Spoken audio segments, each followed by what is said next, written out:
Once again I welcome you all in the video. Okay, and in this video we are going to take up NCERT biology class 12 chapter 4. Okay, and this is the first lecture of chapter 4. So name of the chapter is reproductive health. Okay, so we all have listened, okay, that that health is very good thing, but here we are going to talk about just health in terms of reproductive health. Okay, so first we should come to know the definition. Reproductive health means a total well-being in all aspects, that is physical, emotional, behavioral and social. Okay, it is in the Indian standard of definition. If you go across to the books of the America, developed countries, okay, they use the word sexual also.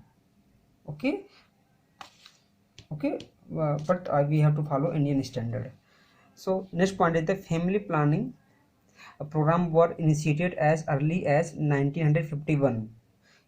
Okay, so in this chapter we will be talking about what are the precautionary measure to control the population.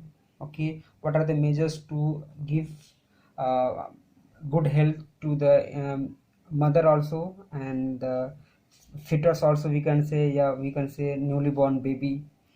So India was the first country to launch the family planning ever in the world. Okay, so that was in 1951. Okay, and family planning is now called reproductive and child health care. Reproductive and child health care in 1997 it was changed because जो पहले था ना, जो उसमें family planning केवल mother का ही ध्यान दिया जाता था, मदर मतलब वो भी बिफोर द डिलीवरी, बट 1997 से हुआ कि माँ को स्वस्थ भी रखना है, बच्चों में जो है माल न्यूट्रिशन ना हो. ठीक है, so they have change the program name. Population explosion is due to, there are reasons written in your NCERT book. Maternal mortality rate, this downward directed arrows, that means low, that is maternal mortality rate, in short is called MMR, means after giving birth mother are getting dying in less amount, in less number we can say. Okay, next infant mortality rate, बच्चों के ही मरने का rate क्या हो गया, वो भी कम हो गया. Death rate due to we can say epidemic, although right now corona is spreading has spread over all over the world, but this was the data in this is the data that is usually followed every year. Okay, and death rate हो गया. फिर reproductive age. So reproductive means the range of reproductive age increased. Before 20-30 years, women, female used to have we can say conceive that at the age of 15-16, but now it is has got reduced 13 years also, 11 years also. Okay, same for the male also, means sperm formation and ovum formation is started early in the age. So क्या हो, reproductive age पूरा बढ़ गई. ठीक है, so these are the reasons. Student, I am writing the just the small points which are very very important. There are many things in your book, but these are not asked in examination also, and these are just only to make the background. So next point is very important, that is amniocentesis, prenatal sex determination.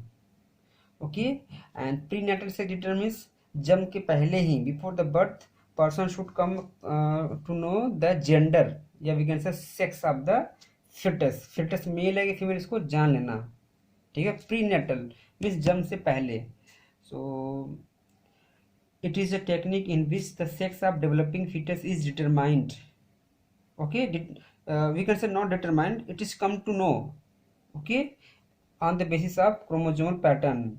ठीक है, पहले ही उसका निर्धारण हो जाता है कि mail है कि फीमेल. ऐसा नहीं कि वो बनाया जाता है कि मेल है तो मेल चाहे तो मेल बना दे, जो है उसको जाना जाता है. Okay, fetus is known we can say also, but determine में वो निर्धारण हो जाता है पहले ही। In this technique amniotic fluid is taken out to study the chromosomal pattern. In short I am just telling all, this is the uterus, okay students, and this is placenta, this is umbilical cord, this is embryo. So there are four layer around the embryo. Okay, this is first is the yolk sac, not fully, then allantois, then amnion, then chorion. So this is allantois, this is the amnion, this is the amnion having amniotic fluid।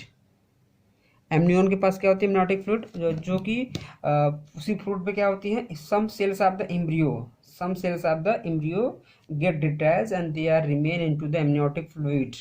तो female के uterus में body के होता है ना tummy area, वहाँ से एक बहुत शार्प निडल लगाई जाती है और एमनियोटिक फ्लूइड से क्या होता है, बाहर निकाला जाता है। एमनियोटिक फ्लूइड उसी सिरिंज के थ्रू इस डेवलपिंग बेबी के चारों ओर फ्लूइड भरा होता है, उसको निकाल लेता है।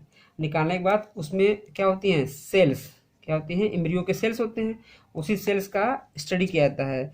तो अगर उसी सब सेल में अगर एक्स है 23rd पेयर, 22 तो सेम हो गए, 23rd पेयर एक्स पाया गया या XY पाया गया, एक्स पाया गया तो फीमेल, XY पाया गया तो मेल। ओके, क्योंकि देखो जाइगोट से ही सब बनते हैं बच्चों ना, जाइगोट से ही पूरा एम्ब्रियो बनता है, एम्ब्रियो से पूरा बॉडी बनता है। तो हर सेल में जितनी बॉडी में सब में एक्स पाया जाएगा या XY पाया जाएगा। अगर मेल है तो XY सब पाया जाएगा, फीमेल है तो एक्स पाया जाएगा। बट डेवलपिंग फीटस में ये डिसाइडेड तो होता नहीं है बच्चों। तो एक्स या XY का डिटर्मिनेशन करके के जेंडर को डिक्लेयर किया जाता है। और अगर कहीं सिंड्रोम वगैरह है, कहीं मान लो ट्रिपल एक्स हो गए हैं या डबल एक्स हो गए हैं, तो ये सेक्सुअल क्या होती हैं, सॉरी क्या है, embryological we can say abnormalities हैं, या वी कैन से ये हैं कॉन्जेनिटल डिजीज़ हैं जो बचपन से होती हैं। तो इसका यूज़ कहाँ कहाँ होता है, डिटेक्शन ऑफ जेनेटिकल डिसऑर्डर, यानी क्रोमोसोम नंबर बढ़ जाना घट जाना, ये बहुत बड़ा प्रॉब्लम करते हैं। जैसे कि आपने सुना होगा यूनक मतलब कि ट्रांसजेंडर, इनके अंदर एक क्रोमोसोम या तो बढ़े होते हैं या तो क्रोमोसोम घटे होते हैं। अगर ऐसा रहा 23rd पेयर तो हमारे आप जैसे नॉर्मल हो गए, ठीक है। लेकिन अगर घट बढ़ जाएगा तो उसमें क्या हो जाएगा, जेनेटिकल डिसऑर्डर, मतलब या तो मेल और फीमेल के दोनों कैरेक्टर आ सकते हैं, ठीक है, एक का कम या एक का ज़्यादा आ सकता है। फिर इसी को क्या बोलते हैं, कॉन्जेनिटल। ये पता पहले ही चल जाए तो female, that particular female who is going to be a mother can go for medical termination of pregnancy. अपनी प्रेगनेंसी क्या करती है, अबॉर्ट करवा सकती है। क्यों, क्योंकि ऐसे बच्चों को जन्म देके क्या हो सकता है, जो जीवन भर संघर्ष में ही रहे, उसका अस्तित्व ही संघर्ष में रहे, ठीक है। तो इसलिए गवर्नमेंट इसको अलाउड करती है, लीगली अलाउड है। डिफेक्ट इन एम्ब्रियो, अगर पता चला कि उसका हार्ट का डेवलपमेंट अच्छे से, मान लो कि कोई ऐसी बहुत हार्ट का क्या कोई ऐसी बड़ी डिजीज है, ठीक है, कोई जीन बहुत खराब उसके अंदर डेवलप हो गया है या एग्जिस्टेंस में आ गया है, तो जीन का भी पैटर्न पढ़ लिया जाता है।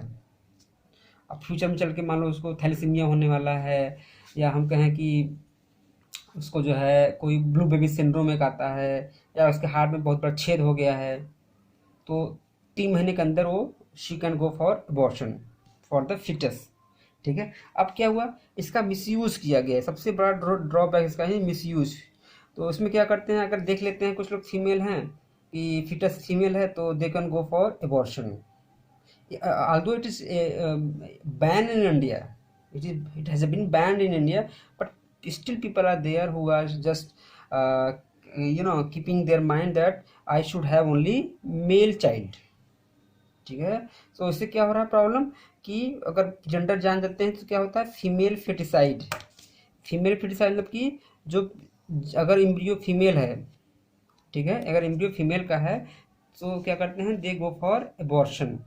तो क्या हुआ, फीमेल का तो हत्या हो गई ना बच्चों, ओके, तो फीमेल फेटिसाइड हो जाता है। और इससे क्या हुआ, फीमेल का नंबर हरियाणा, गुजरात, जितने डेवलप्ड स्टेट हैं वहाँ पे कम होते गए हैं। ऐसे पूरे ऑल इंडिया की बात करें तो 1000 पे कितने हैं, 940 फीमेल्स हैं। मतलब there is difference in ratio 60 females का डिफरेंस है। ठीक है, इसे सोशल जो बैलेंस होता है वो इम्बैलेंस हो जाता है। आप सोच के देखो। ठीक है, तो किसी भी सोसाइटी में दोनों का नंबर सेम होना चाहिए, एक दो आगे पीछे हो कोई बात नहीं, but should be balanced. So imbalance of the sex ratio, तो इसीलिए गवर्नमेंट ने बैन कर दिया। लेकिन आप हॉस्पिटल में देखे होंगे लिखा होगा यहाँ भ्रूण की जांच नहीं की जाती है, एम्ब्रियो इज नॉट डायग्नोज्ड। ठीक है, तो उसमें क्या करते हैं लोग कि कुछ ऐसे लोग हैं कभी अखबारों में आते रहते हैं साल 2 साल पर कि वहाँ पकड़ा गया वहाँ पकड़ा गया। ठीक है, तो ये सब चीज़ों को हम लोग बढ़ावा नहीं देना चाहिए। बॉयज़ हो चाहे गर्ल्स हों, सबके अंदर सेम जो है ब्रेन है और सब सेम जो ब्लड है। ठीक है, girls are doing better also. Okay, बस हमें उनको बढ़ावा देना चाहिए। गर्ल्स हर एग्जाम में टॉप करती हैं, 98% एग्जाम में टॉप करती हैं। ठीक है, ऐसा नहीं कि मैं फीमेल का बस बहुत बड़ा मैं फेवर कर रहा हूँ, मैं सबका फेवर करता हूँ, but here I really favour the female. ठीक है, क्योंकि वो उनकी हत्या नहीं होनी चाहिए। चलिए, so thanks for watching student, bye bye, take care. In the next video will talk about the birth control.